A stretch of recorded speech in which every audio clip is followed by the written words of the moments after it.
entrance fees to certain locations. At the beginning of my trip, I actually started going through the Pacific. So I went to all the little island countries like Samoa, Tonga, Vanuatu, Micronesia, and transportation costs in that part of the world is very high. And I knew it was going to be very high, so that's why I went there first, because if I ever ran into money problems down the road, at least I had that out of the way. Mm-hmm. The biggest thing to reduce your cost is to go to a part of the world that's cheap and don't move around a lot. The more you move around, the more you're going to be paying for vacation. So stay put someplace for a week or a month or something like that. Don't just be moving every couple of days. Okay, so before you're going to be in Hawaii now for how long? I'm here till the 19th, and then I go to Bangkok. Okay, so when you go to Bangkok, how long will you? Probably about a month. About a month. Okay. So just kind of take me through the thought process. You're in Hawaii now, and I guess your total time there would be what, about 2 weeks? A little under that. Little under. Okay. So do you do some pre-trip planning before you get to Hawaii? In other words, when you were in Curacao, were you, on the computer searching for a spot to go to, or do you just turn up, or how does that work? I almost always just show up. I had no place to stay until I had a 3-hour layover at the Kona airport. Yeah, I reserved a hotel while I was in Kona. Okay. Unless it's a major city like London, New York, or Tokyo, where I've had problems reserving a room in the past, I will usually just show up to a place without any reservation. Okay, so is there a particular type of hotel that you're looking for when you get there? So when you get to Hawaii, do you have, do you say, okay, well, I stay at Best Westerns, I stay at Marriott's, or what's your protocol to find something? Usually you can find like a 2-star hotel or a guest house. Those are going to be your most affordable options. Right now, I have a private room at a hostel in Waikiki, which ended up being probably the cheapest option for me for this area. It's kind of the high season, so you're going to be paying more as opposed to if I was here in, say, August. Okay. So how old are you now, by the way, Gary? I'm 41 now. Okay, you're 41. Okay, so when you think hostel, obviously you think teenagers backpacking through Europe and things like that. Do you run into people in your age group in hostels, or is it mostly young? It's a mix now. I'm seeing more and more older people. I've been at some places where younger people there, actually. Wow. A lot of people who are retired and want to travel on a budget will go to these places because you can cook your own food. They have a kitchen, and it's cheap. Okay. Now, have you been able to leverage the power of the celebrity that you're, creating to get hotels to? Yeah. Over the last, say, 6 months, as my website has become more. One of the things I should note is that even though I live kind of the life that a lot of lifestyle design people, try to go after, I don't write about lifestyle design. I have a travel blog. I focus on photography, places I visit. And it's only been recent in the travel industry have been waking up to bloggers. So, for example, earlier this year in Spain, I was invited by tourism people there, and so I was in Spain for several weeks. I went to Africa a few months ago. I was in Canada. My trip to Curacao and Aruba. So yeah, I'm doing more and more of these trips, and even my trip to Thailand is being paid for by Tourism Thailand.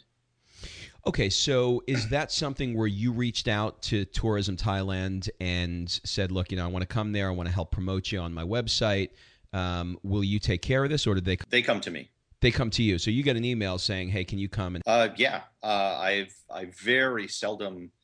I can think of maybe one example where I've ever reached out and asked someone for some assistance. It usually occurs where I am getting requests for people to do X, Y, or Z. And what type of things, when you go to Bangkok, what's the tourism industry looking for you to do? Promote Thailand specifically, restaurants, hotels, nightlife, or just blog about it, or what's the exchange? Well, for the particular trip I'm going on, it's about medical tourism. Mm-hmm.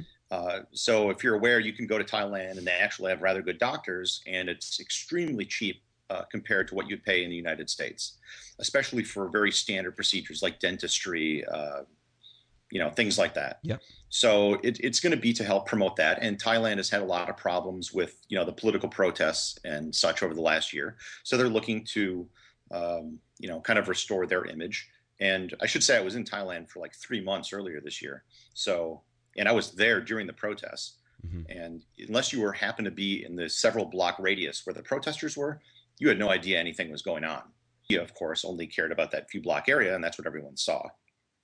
So yeah, I just go and I blog about what I experience. And the other interesting thing is you're usually on a much tighter schedule when you go on these trips, but you get to do things that you otherwise wouldn't be able to do or would be very expensive. So when I was in South Africa, I got to go do a great white shark dive where I went in a shark cage and they chummed the water and great white sharks came up to the cage. Got to go hot air ballooning, things like that. Now, did you know when you set out on this journey that people would be reaching out to you because you've got the eyeballs now on your blog? Did you know that they would reach out to you and say, hey, we'll pay for you if you're willing to come here? Is that something that you planned on or hoped for? No, I had no clue how the tourism industry works. And in fact, I'm still rather a novice in knowing how the industry works. You mentioned that you don't talk about lifestyle design. And, I know that you recently just did a post on probably the guy who coined the phrase lifestyle design. I'm sure there's a bit of debate about that, but I think we can all agree that Tim Ferriss is the one who made it. Well, I should note I started traveling before his book came out. So. Oh, that's interesting. I wouldn't have thought that. I would. That my next question was going to be, did he inspire you to do this? And obviously, no. Which makes this even more authentic. Okay. Why do you not blog about lifestyle design? We're in sort of similar worlds, I suppose, because of travel. And there's so many people that are now blogging about lifestyle design, but very few people are actually really there's almost nobody doing what you're doing, sure, on that scale, but very few people are really living true lifestyle design, but there's zillions of people blogging about it. Is that sort of the reason why you're staying away from the lifestyle design world and keeping it travel? I don't find it. What I find interesting are the places I go and the things I see. That's what people are fascinated by. They want to travel. They want to see the world. They want to see these things. That is what really motivates most people. And talking about things like the business of blogging, I almost always, with a few exceptions, keep that off of my site because that's not why people go there. I like talking about it, and I have no problem talking about it in other forums, like, on this podcast. Yep. But I keep the website about travel, about exploration and adventure, because I think that's what motivates people. And as far as lifestyle design, all of the things I read are all these meta 30,000 foot, break away from your cubicle, live your life like you want. And they're all these motivational posts that all kind of just reiterate the same point over and over and over. What they don't talk about are the logistics and the micro things of how do you do this? How do you set up a bank account in another country? How do you run a business in another country? There are some places that do that, but for the most part, it's all just the same motivational things over and over and over. And I should say, I like all the lifestyle design people I've met. I think they certainly have their heart in the right place, but for me, at least, it's not the motivation. It's not that macro level stuff. It's the micro level stuff that really is interesting and is important.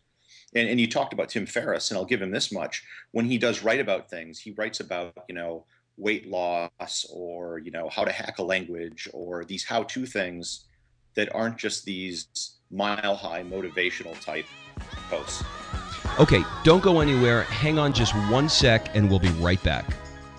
If you want to learn how Rob and Kim leverage technology to create the income, time, and freedom to regularly travel from one jet-set destination to the other using their proven system, you can claim your risk-free trial membership to Jet Set Money by going to getjetsetmoney.com.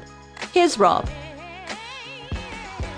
So you choose to go more vertical than just staying at 60,000 feet, because at some point you go, yeah, I get it. We all want to live a lifestyle design, but let's talk about something more meaningful, like what is it actually like being in Bangkok, and how do you unwind things to do this, etc. Yeah, exactly. And by putting myself as a travel site, a lot of the things we've talked about in terms of press trips become available to me. Whereas if you just talk about break away from the cubicle over and over, those things will never become available to you. I get emails every week, about once a week, from people who say, Gary, I've never commented. I've never written you before. I just want to say